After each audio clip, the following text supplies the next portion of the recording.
beat Manchester City, City rivals, by 2-0. Just taking a look at what that means for the Premier League table. Obviously, we'll talk about Arsenal, that draw against Forest a little later on, and Liverpool's draw as well at home. But we'll kick things obviously by talking about City, who sits second at the moment. They are 7 adrift now of Arsenal. Manchester United, meanwhile, just one off Liverpool and a top 4 spot. For more on this, let's welcome in Mark Ogden. Oggy, I tell you what, that must have been the happiest you've seen Old Trafford for a very long time.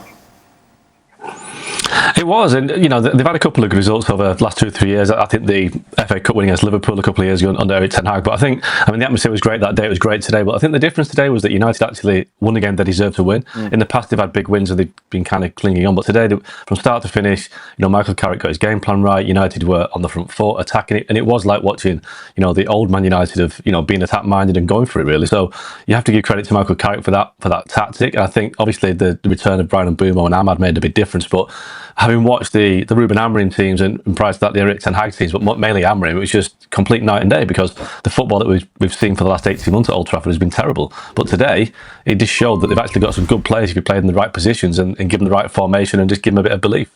They were really good, weren't they, today? They were really good today. And they've set a bar now, they've set a standard, these players, that Michael Carrick can go in after the game and say, listen, that's it. If we play like that, we've got half a chance. But if we drop the standards, then the results will just go back to where they were and the performances. You know, Martinez coming back in from a long layoff, you know, with his, not just his aggression at the back, and he's not everybody's cup of tea, I know that, but his ability to pass the ball out from the back. Maino coming in, who was out the equation under Ruben Amorim and looking really tidy on the ball. Bruno Fernandes getting further forward, able to get in those more dangerous areas and get more involved and get runners off him, which they had. It just all looked a lot better, and as Oggy said, it's the first time in a while I've seen them take on one of the best sides in England, albeit they were not at the best today, and maybe that was a lot down to United as well. But it's the first time I've seen them against a side going for the championship, and they could have scored 5, and they deserved to win. They outplayed them at times. They were smarter than them. They were quicker to the ball. They were aggressive in their challenge, and they had some real quality about them going forward. So I thought, all in all, bearing in mind it was a big decision given Michael Carrick to the end of the season, it could not have gone any better. Yesterday, Stevie, you said you've got to be careful if you're United not to go for it too much because you're going to leave yourself exposed. Yes. What happened? Well, when they left themselves exposed, the back four did the job, right, which was as big a surprise as anything. You know, Dalot and Shaw, but Shaw in particular has shown us what he's capable of. Shaw's a guy who sometimes turns up and you think he's still in his bed.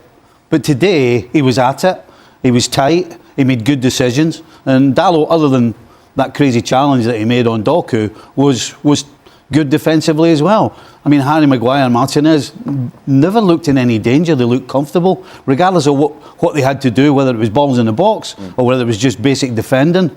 They were just a step ahead of anything that Man City could throw at them. And you're 100% right. I said yesterday, if they go toe-to-toe, they're in trouble. Well, they went toe-to-toe and they completely outplayed City. But Shaw's played as a lot of the games as a left-sided centre-back in a 3, which he can do. But he's a left-back, isn't he? He's stuck in the middle. But I know what you mean, Stevie. I mean, he has had a lot of injury problems, and at times he has cut a bit of a frustrating figure because you know there's a much more aggressive, better player in there, and I think we saw a lot of that today. But I even think we saw some real composure in the midfield from Casemiro and Kobe Mino, and being able to play those little clever balls around the corner because they had Bruno Fernandes in good positions, and he was either able to get turned and start things off or drop a little deeper and then play those balls over the top. And of course, one of the big decisions, I think, maybe it wasn't a big decision, was the fact that Mbeumo comes back and starts because Sesko has just hit a little bit of form, and I think one or two going to Old Trafford might have thought the big guy would have started up front, but you have to say he got that one spot on. Oggy mentioned it. It seems simple, doesn't it? Play the players in their right position, and you're going to get a better performance. Yep.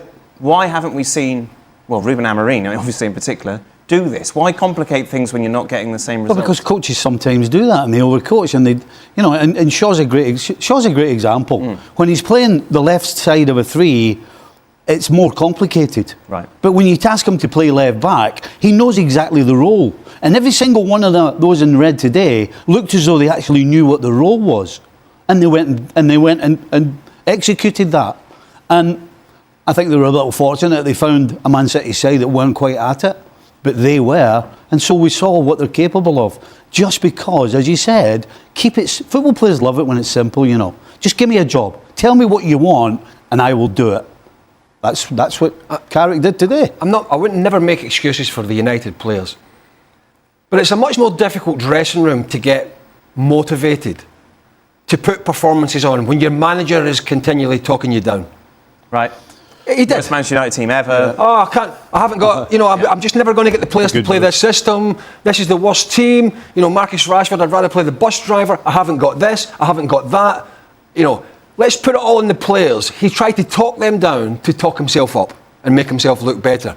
And in the end, what he was getting from the players was half-hearted performances. And I'm not saying that's correct, but players listen. And so, and I'm not suggesting this is going to go and be the greatest thing ever. We don't know, but it certainly was a great performance today. But don't you just feel much better if you're in the dressing room and your manager's coming in saying, look, simple, for this, you're playing there, right. You're that, this is what we're doing. Give you a little bit of belief rather than listening to a manager sat there with his head down in a press conference saying, I'm never going to get the players and I'm not this. I'm a manager in my head. What the hell am I? Yeah. I mean, it was so depressing in the end. I think it just got to everybody. Mm. So that little bit of freshness, certainly today, and next week's another story, but certainly today, we saw this energy about this United side that just wasn't there. Because as Augie said, maybe they don't have the best players on the planet, but they have some good players. Mm. And when you give them good players with energy, belief, and a bit of desire, drive and confidence, then you get better performances. I don't want to make any excuses for City because they don't deserve any, considering the performance they put in. But that should have been a red card, shouldn't it, Mark? We had the PGMOL saying it wasn't excessive force. Yeah, it was a terrible challenge. It was such a bad challenge. So I cannot understand why VAR didn't take that further, because it was a terrible challenge. Terrible. Red, yeah. That's a red card. Yeah. Right. That aside, what the heck was City doing today? Well, where do you want me to start? Team selection? Yeah. Okay, Matheus Nunes has the flu and doesn't play, but again, the full-back area hasn't been addressed, and I think we see why Rico Lewis isn't playing. I mean, he was driving me bonkers coming into midfield all the time. It was already crowded enough in there as it was. So he plays two youngsters at centre-back. The young lad Lane really struggled, and that's not a detriment to him, but it was a big game. Aki could easily have played there from the start, and Nico O'Reilly, who's been playing left-back, instead of coming on at half-time, when you're already losing momentum, he could have started at left-back. So that was a strange one. We all thought Cherky would have played. He didn't. He'll come on at half-time for Phil Foden. And Semenyo got more and more frustrating as the game went on. And the longer the game went on, the more inside Lewis and Semenyo came.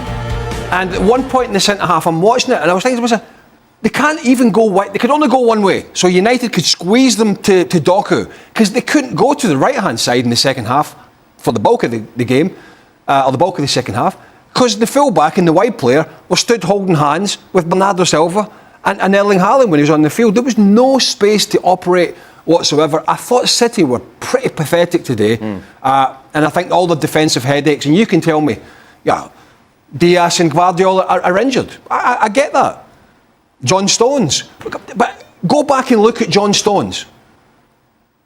Last year he played 11 games, Premier League games, so they knew it was coming. The year before he played 16 Premier League games, not even half, so they knew it was coming then. And they haven't addressed, at the start of the season, they didn't address that scenario on top of the full-back position. I mean, it's just bonkers. I must talk about Aït-Nouri more than any other pundit. But when he went out and signed him at left-back from Wolves, we all went, he can't defend. He likes to go forward. And he's now a centre-half played at left-back to start this game. A midfielder came on at left-back who's played there the bulk of the season. And he's came back from the AFCON. And then he comes on near the end as what choice left-back's he now? So I have no sympathy whatsoever for their defensive issues because they didn't address it. And the Erling Haaland coming off was a strange one. But let's be honest, you could have put anybody up front for City today. And they probably wouldn't even have got a look in. That's how bad they were. Augie, did Pep address the substitution of Haaland after the game? Yeah, he just talked about tiredness and just saving players for the games ahead. He wasn't blaming the games they had recently, but he was mentioning it a little bit. It was a clever way of using the fact that they played a lot of games, but I'm not using it as an excuse. But I think for me, the reason why City lost it and why Haaland was so frustrated was, if you look at City's midfield, I mean, on that graphic, you just showed Rodri on his own. I think it was Rodri and Bernardo Silva, but they've got no legs in midfield. And if you think about, Man City's great midfielders over the last 10, 12 years, Yaya Toure, Fernandinho, Kevin De Bruyne, Ilkay Gundogan, Rodri at his best, power, physicality and ability to cover the pitch. They've got none of that now. And they were actually outplayed and outrun by a midfield of Casemiro and Kobbie Mainoo. Now, we've all spoken about Casemiro a lot on the show over the years. He's a great player that he was, his legs have gone. And Kobbie Mainoo, who I think embarrassed Ruben Amorim today by playing so well, he does have his shortcomings. He can't get around the pitch. He's not very mobile. He can go to sleep at times. But that in midfield two of United's dominated City's midfield. So City couldn't get the ball to Haaland. They couldn't protect the defence. And over the last 12 to 18 months, City spent a lot of money. They've only signed a couple of midfielders. I think Reinders is one that's done okay, but Reinders hasn't really kind of stepped up a level that De Bruyne played at. So I think City's midfield is the issue. They're spending lots of money on forwards, they're spending lots of money on defenders, but right in the centre of the pitch, the guys will know you kind of win games in the midfield. If you can't control your midfield, as United have found out over the last God knows how many years, you don't win anything. So City's midfield has suddenly regressed to the point where they're being overrun by Man United midfield, who we've criticised all season. So he's picked the wrong team. He's picked the wrong midfield as well. Regardless of what you think of Reinders, you put him in there because he can get around. Right. So why don't you put him in there? You add that to the two fullbacks. I mean, how you play Kushinov and then the young kid at centre back when you've got Ake? There's nobody more experienced in that team in the Premier League than Ake. And you expect Ake to handle Assad coming at you? And then, of course, you see the second goal. It's classic. The fullback's not a defender. Rico Lewis lets Dorgu get inside him and sticks it in an empty net. That is because your fullback can't defend. So he's got it wrong always round. And in terms of Haaland, he must have just packed it in. Pep must have said to himself, we're done. Right. We're getting nothing. I'll get him off. Because you're 2-0 in a derby. Don't take the one guy who's capable of doing something and getting you back in the game, you take him off the field. To me, that said, he had just decided, you know what, we're getting nothing today. Get him off and get him rested. All the talk for City was when and not so much from inside Man City, but sort of around them, when Rodri was out and they were struggling last year, was, once Rodri comes back, everything's going to be rosy in the garden again. But yet, one player was never going to come in and, put sticking plaster over the issues that they have.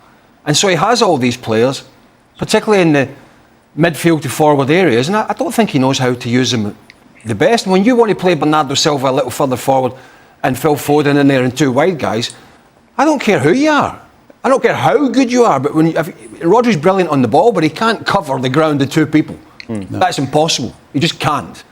And so you leave him isolated in there as he was at times, defensively, and you've got such a weak back four anyway, an inexperienced back four, then you're asking for trouble. You're asking for trouble. So you got to look at the manager and say, he got the shape and personnel of this team wrong today, and Man United took their pants down.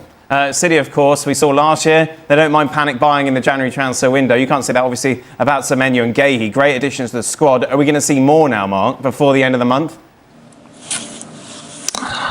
It's 50-50 with City. I think Gueye should be done in the next 24, 48 hours. He's got a medical booked in for Sunday, so that should get done. And obviously, like you say, £20 million for Mark Gueye is a great deal. They would like to get a midfielder, and they do like Elliot Anderson, but I just can't see Nottingham Forest selling Elliot Anderson this window. I mean, it'll cost a lot of money in the summer as it is, but Forest are in a bit of a tricky situation at the bottom of the table. I think they'll be okay, but still, it would be reckless of Forest to let Elliot Anderson go now. So, but like I said, City, they've got money, they've got that ability to make teams do deals that they wouldn't ordinarily do. They can appeal to players because of the wages, but I think that one's going to be a tough one to get over the line. But they would like a midfielder if they can get one. Okay, you mentioned Gueye leaving, and I just want to tie that in with Glasner and his future, because he certainly wasn't holding anything back after the defeat today. I feel we are being abandoned completely.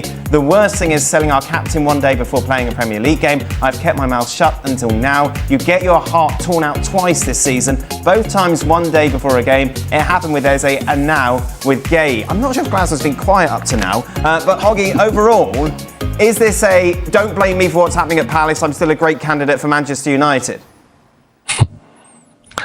I think it's don't blame me, and it might be his exit strategy as well, because if he's talking like that, I can't see him seeing out the rest of the season, because he sounds like he's given up already.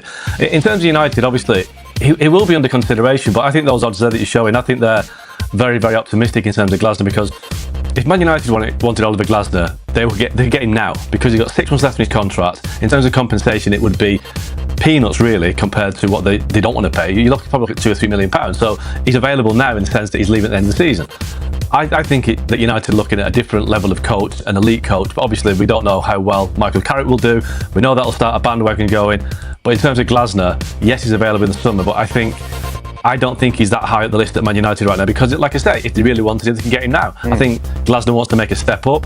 I guess the club that might be more suitable for Oliver Glasner is maybe a Tottenham. That kind of level below the top clubs, but still a progression from Palace. But would anybody want to go to Tottenham? That's the question. Can I just quickly go back to something Oggy said on Man City, because it's really, I think it's a little bit annoying in a sense. Not what Oggy said.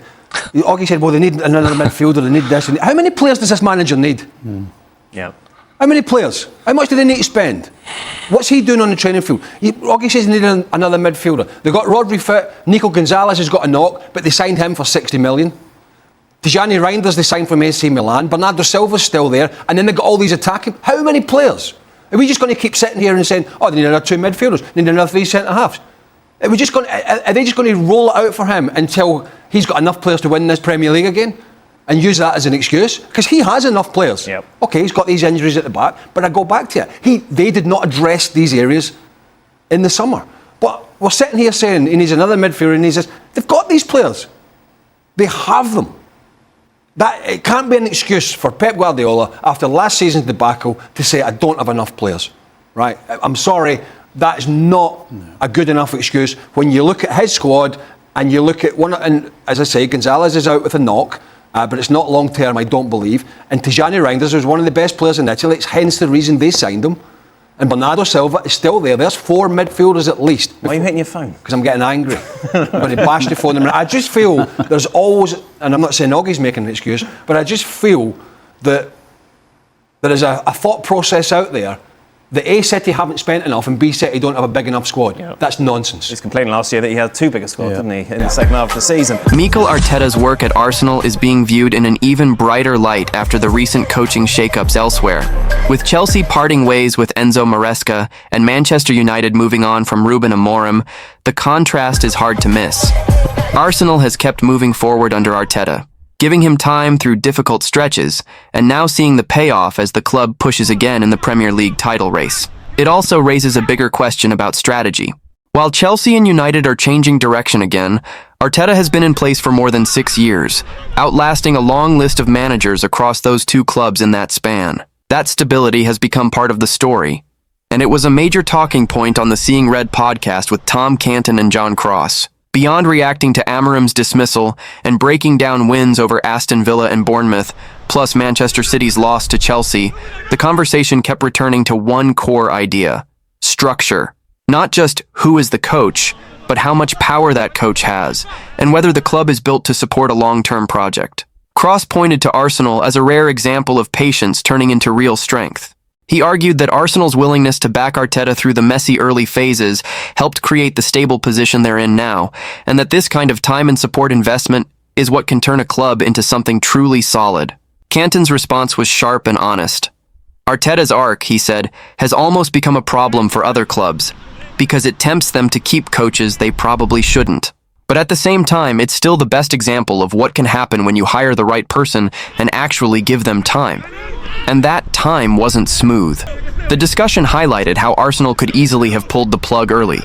2 8th-place finishes, then 5th, missing out on the Champions League, and a Europa League semi-final exit to Unai Emery's Villarreal. Any of those moments could have pushed a club into panic mode. Instead, the argument is that Arsenal recognized the bigger reality.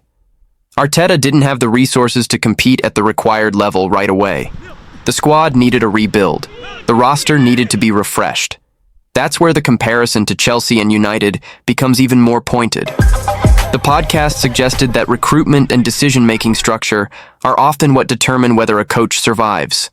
If signings don't land, results suffer. And if a coach doesn't have enough influence, or the club isn't aligned behind a clear plan, it becomes much easier for things to collapse. In other words, giving time only works if the coach is empowered to shape the team in a way that matches the vision. Cross also emphasized that Arteta's situation stood out because he pushed to be a true manager, not just a head coach. The idea is simple. Top coaches want a real say in the build, and they want the club to match what they were promised when they took the job. The discussion even pointed to how Arteta survived a low moment, like the home loss to Burnley, because the club stayed behind him. And in that period, with fan pressure affected by the COVID-era environment, Arsenal were able to hold their nerve instead of reacting emotionally. Meanwhile, the big unknowns now shift back to Chelsea and Manchester United. Who replaces Amorim? And how will the next chapter look at Chelsea? The answers may come sooner than people expect. But for Arsenal, the reality stays the same. They're stable, they're moving forward, and they're still in the title chase, while others are starting over again. And that contrast can shape how people judge every manager in the league. Because when two massive clubs hit the reset button again, it forces the same question Cross raised on the show. Is the quick switch actually fixing the problem, or just delaying the real work? The bigger takeaway from the discussion is that time isn't a magic solution by itself. It only becomes valuable when the club's structure supports the plan, and when the coach has the influence to push the squad in the direction he believes it needs to go. That's why the distinction between head coach and manager kept coming up.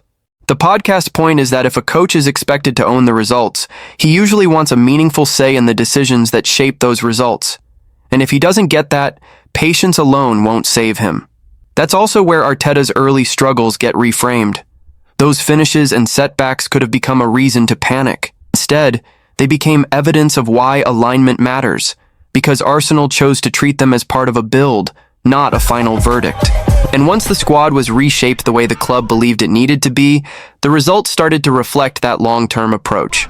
So the repercussions aren't just about Arsenal looking stable, it's about how stability changes your margin for error. When you don't reset every year, you're not constantly starting from zero. You're building on decisions, learning from setbacks, and keeping a clearer identity. For Chelsea and Manchester United, the immediate consequence is obvious. They're changing direction again, which means the next appointment carries even more weight. Because every new coach isn't just judged on results. He's judged on whether the club is finally giving him the structure and authority that the role demands. That's why the question at the end matters so much. Who will replace Amorim, and how will Liam Rosenior do at Chelsea? Because those answers will test the exact theme the show kept returning to. Time, support, structure, and control. And for Arsenal, it's a different kind of pressure. Stability doesn't guarantee trophies, but it does keep you in the fight longer. And right now, while others restart, Arsenal get to stay focused on what they're already doing, chasing the Premier League title.